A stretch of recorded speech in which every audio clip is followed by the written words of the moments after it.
Bienvenue dans cette vidéo qui est dédiée aux NFT, les Non-Fungible Tokens. Vous avez vu sûrement passer ça dans le monde de la crypto et on peut se retrouver à vendre des images pour plusieurs millions de dollars. Alors qu'on pourrait très bien les copier-coller en faisant une capture d'écran. Bien, je vais vous expliquer tout ça, pourquoi ça prend de la valeur, comment ça prend de la valeur aussi, qu'est-ce qui existe sur le marché. Bref, c'est un énorme résumé et des explications sur les NFT. J'espère vous apporter le max d'infos dans cette vidéo. Ce ne sont pas des conseils en investissement. Pour ne rien louper, abonnez-vous, likez et bénéficiez de super cadeaux avantageux dans la description le plus tôt possible.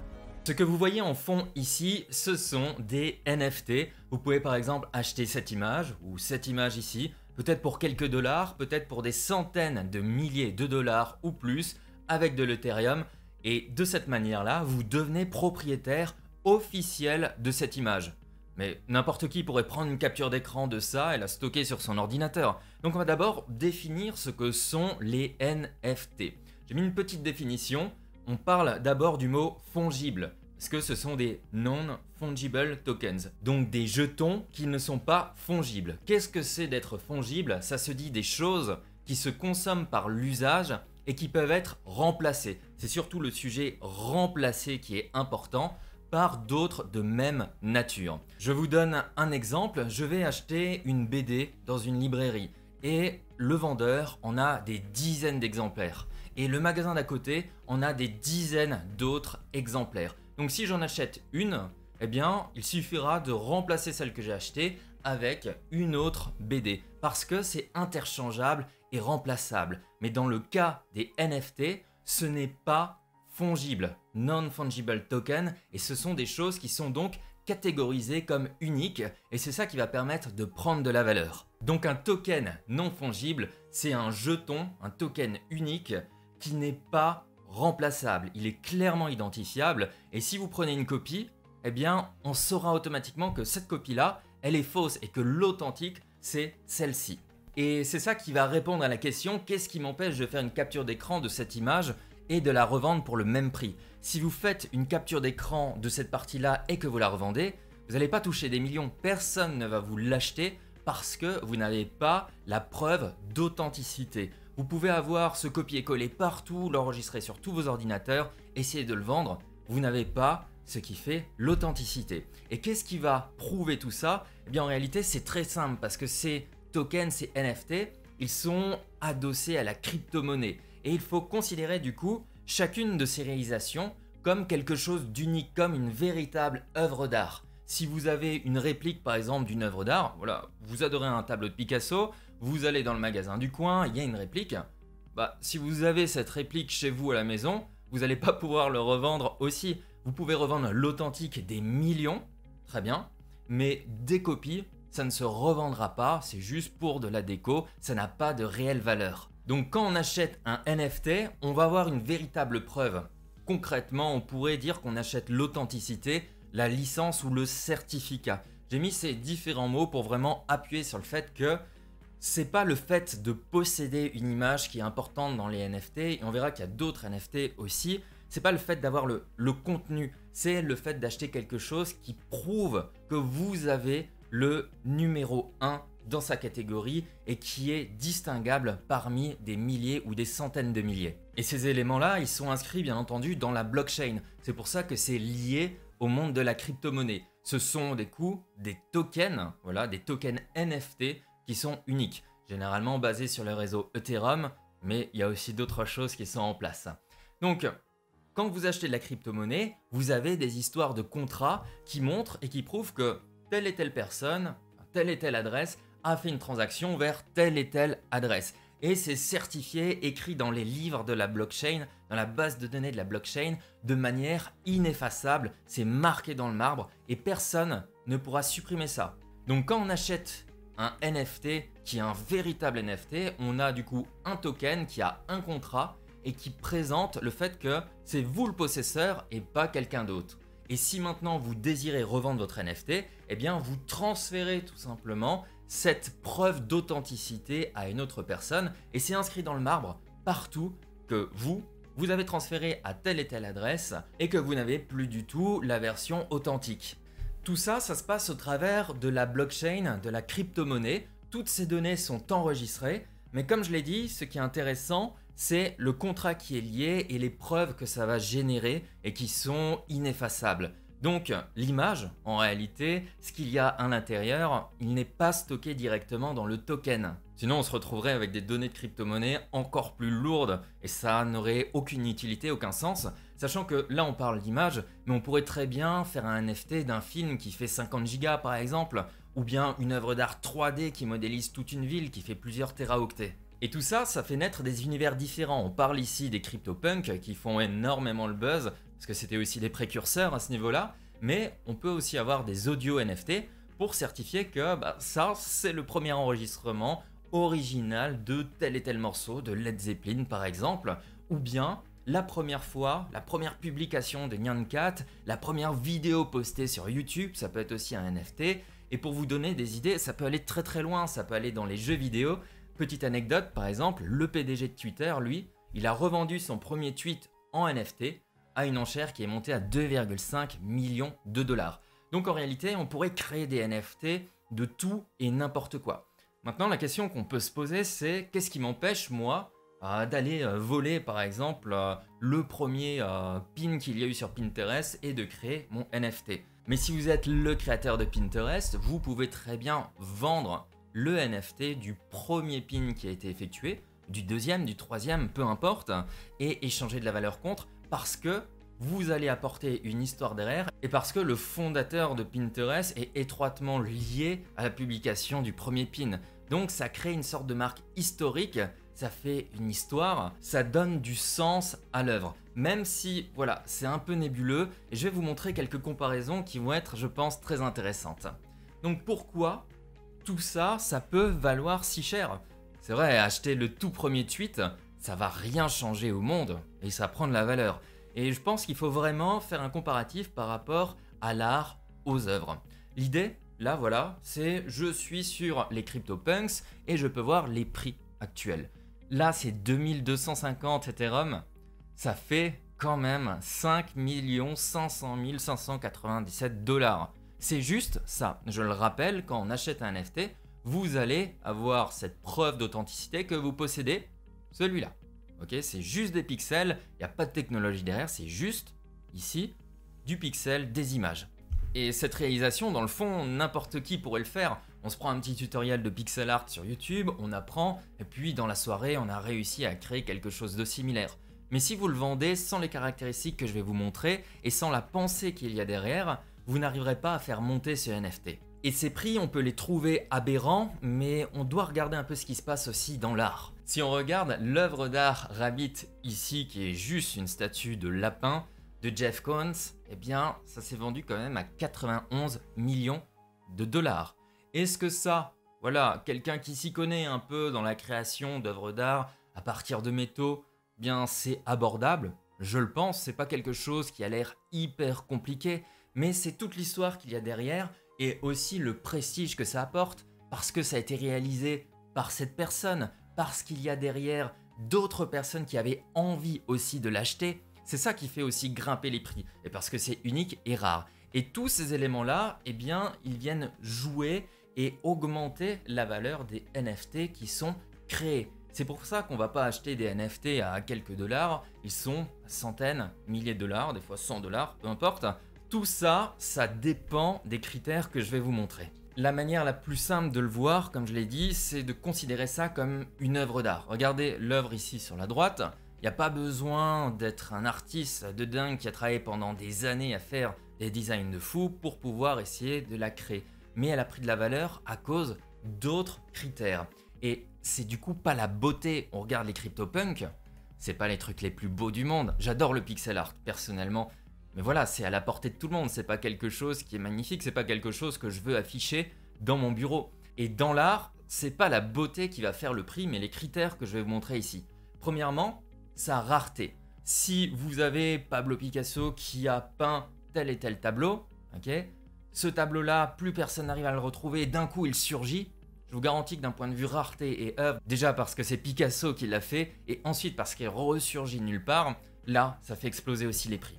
Deuxièmement, il y a l'histoire dans la conception de l'œuvre. Si une œuvre est créée de la manière la plus basique possible, c'est-à-dire on se met derrière un tableau, on peint le truc, terminé, point barre, ok. Euh, Ça reste une œuvre, ça peut être quelque chose de très beau, ça peut être quelque chose qui a énormément de valeur, mais si elle a été conçue dans un moment particulier, dans une vague particulière, peut-être que c'est la toute première œuvre qui a permis de donner naissance à tel et tel mouvement, parce que le peintre à ce moment-là était dans une joie ou dans une dépression profonde, il a fait telle et telle chose. Dans ce cas-là, ça apporte une histoire qui fait qu'elle est encore plus puissante. C'est pour ça qu'on parle aussi de la manière de créer cette œuvre. Il y a peut-être des concepts un tout petit peu plus uniques. Peut-être que cette personne-là, au lieu de créer cette œuvre ici, elle ne l'a pas faite en peignant, mais elle l'a faite en utilisant uniquement une intelligence artificielle qui a créé ça. Ça peut donner justement de la valeur. Et puis la renommée des créateurs. C'est sûr qu'entre acheter une peinture que je vais réaliser et une peinture que Picasso a réalisée, ça va être complètement différent. Il y a un nom ou bien une marque, une identité qui va porter ça. Puis comme dans toute chose, c'est un marché l'art, c'est un marché les NFT. Ça va dépendre aussi de la demande et de la tendance. Plus vous allez avoir de demandes, plus les prix vont aussi monter dans les enchères et ça va booster le prix du produit. Et pour terminer, il y a d'autres éléments aussi. Voilà, le concept, peut-être que c'est une nouvelle forme d'art qui est explorée, ça peut être intéressant, une technique novatrice si par la même occasion, comme je l'ai dit, on n'utilise que des imprimantes, que des robots qui le conçoivent, et d'autres choses bien entendu que les experts pourront déceler sur des œuvres, notamment aussi le côté un peu prestige, de se dire ah bah j'achète ça parce que voilà, j'ai envie de le posséder et j'ai envie de montrer au monde que je le possède. Je suis prêt à payer X billets en plus. C'est ça aussi qui va faire varier les prix. Il ne faut pas oublier toute cette partie-là. Il y a une hype, c'est-à-dire qu'il y a énormément de tendances dessus. Il y a beaucoup de gens qui commencent à s'y intéresser. Donc forcément, il y a un emballement, un engouement. Et là aussi, les prix grimpent. Donc bon, si j'ai envie de lancer mon propre NFT, c'est pas spécialement compliqué, il y a des services sur internet qui permettent de le faire, et peut-être que vous connaissez là l'exemple que je vais vous montrer, l'illustration dans une vidéo justement de François Damiens qui fait une blague en étant tatoueur, un faux tatoueur, et qui vient tatouer ça sur le corps d'une autre personne. Si moi, je me dis, ok, je vais créer un NFT de ça, ça va pas forcément bien se passer. Pourquoi? Parce que je possède pas réellement une preuve de pouvoir sortir l'œuvre originale. J'ai fait juste une pauvre capture d'écran, j'ai pas d'histoire et de lien intime en fait avec l'œuvre. Je l'ai créé juste en faisant une pauvre capture d'écran. C'est pas top, je suis pas connu dans ce monde-là, donc j'ai pas de renommée. Il n'y a pas de demande peut-être ou de tendance sur ce produit-là. Et puis il n'y a pas d'utilisation de concepts nouveaux. Mais à l'inverse, si le véritable auteur, donc François Damiens, se dit « Ok, je vais créer un NFT à partir de ça », eh bien il va avoir beaucoup plus de poids et d'impact parce que c'est lui qui a créé l'authentique.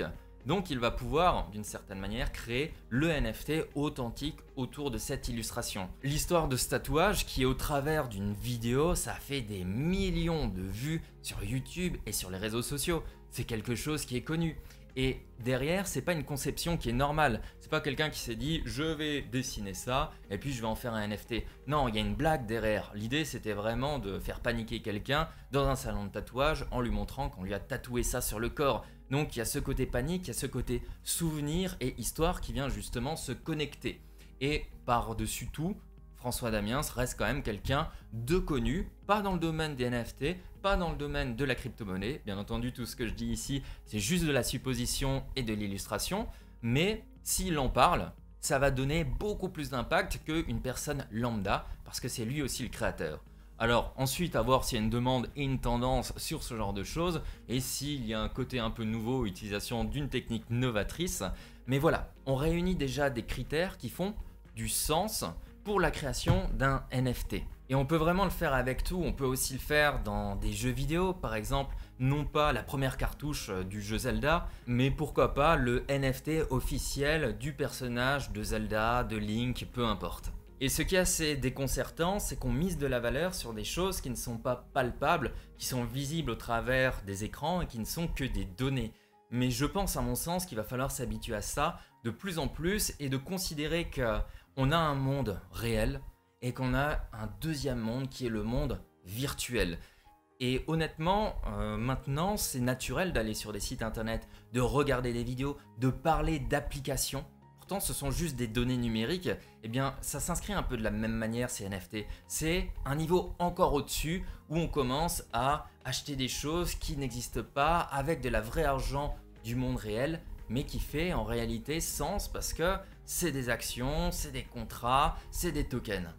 Et surtout, ça répond à un marché, il y a de la demande et il y a des ventes. Alors ça peut être choquant, mais à tel point que là j'ai pris une petite capture d'écran, un des CryptoPunks a été listé à 90 millions de dollars et je crois qu'il y en a un qui a été acheté à 150 millions de dollars récemment. J'ai vu aussi un jeune qui a fait des petites baleines en NFT et je crois qu'il a vendu entre 120 000 et 160 000 dollars. Et honnêtement, on peut se dire mais ça tourne pas rond quoi, moi je vais bosser tous les jours à tel et tel endroit où je me casse la tête à créer des business super risqués, il y a quelqu'un qui débarque, il fait des petites baleines derrière, il dessine ça et il le vend 160 000 dollars. Ok, ça peut être choquant, mais comme je l'ai montré, depuis des années, on achète des choses super chères, par exemple tel et tel type d'œuvre d'art, alors que c'est peut-être un trait sur une toile, c'est peut-être juste une forme basique. Même si ça peut paraître aberrant, je me dis tant mieux pour lui, c'est quelqu'un qui a su créer quelque chose, qui a su flairer un marché, créer tout ce que je vous ai dit derrière, et c'est pas non plus forcément une mince affaire de pouvoir faire connaître son NFT, de lui apporter de la valeur, et ensuite, il a réussi à les vendre aussi au bon moment. Alors d'après vous, est-ce qu'il faut acheter des NFT ? J'ai dit qu'il y avait une grosse hype et une grosse tendance à ce niveau-là, mais si on regarde au moment où je fais cette vidéo, un peu ce qui se passe sur Google Trends, c'est la recherche du mot-clé NFT sur Google au niveau mondial. On voit ici qu'il y a quand même une grosse explosion, et puis au moment où je tourne cette vidéo, voilà, on est sur quelque chose qui est un peu plus stable.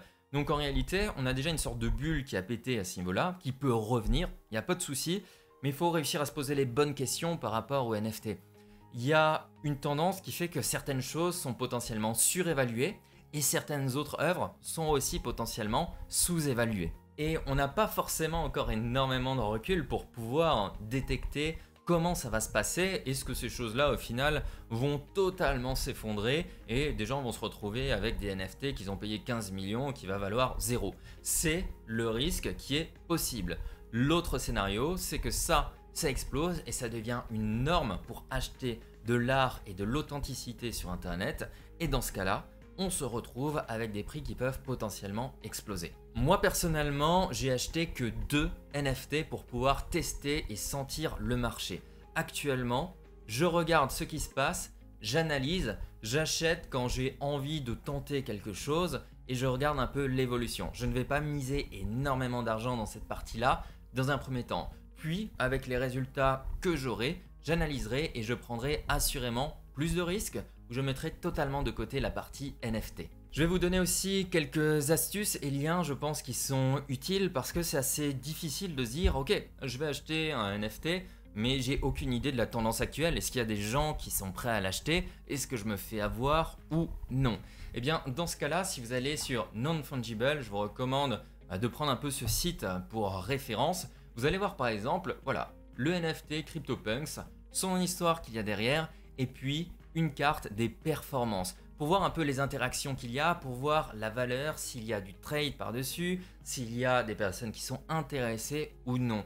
Je vous encourage toujours à chercher un maximum de données et je pense qu'il peut y avoir des shit projects comme il y a des shit coins qui existent, qui disparaissent du jour au lendemain. Donc ne mettez pas tous vos œufs dans le même panier, faites bien attention à ça. Ensuite, si vous cherchez à acheter des NFT, il y a les grosses plateformes typées crypto.com ou Binance qui vont bien entendu avoir des propositions de NFT. PancakeSwap le fait aussi et toutes les plateformes de toute façon vont s'y mettre.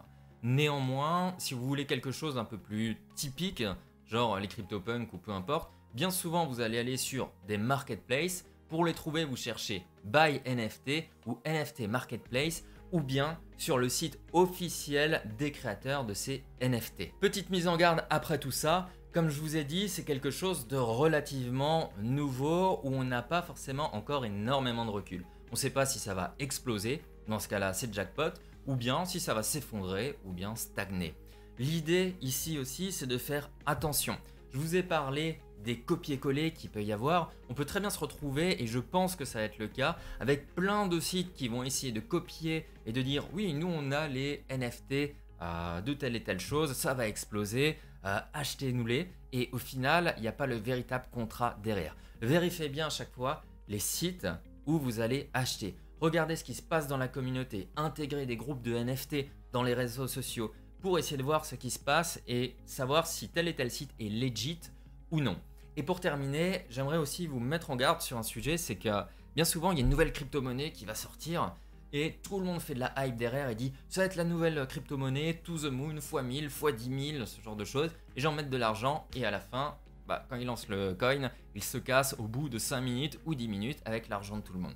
Faites bien attention à ça, vous allez voir naître beaucoup de projets NFT où quelqu'un va dire ouais c'est le nouveau projet NFT, ça va concurrencer par exemple CryptoPunk, je suis sûr ça va monter, il y a des gros gars derrière, il y a des grosses structures, tant que vous n'avez pas les preuves de ça, n'y allez pas, regardez et informez-vous bien avant, c'est le meilleur moyen de protéger votre capital.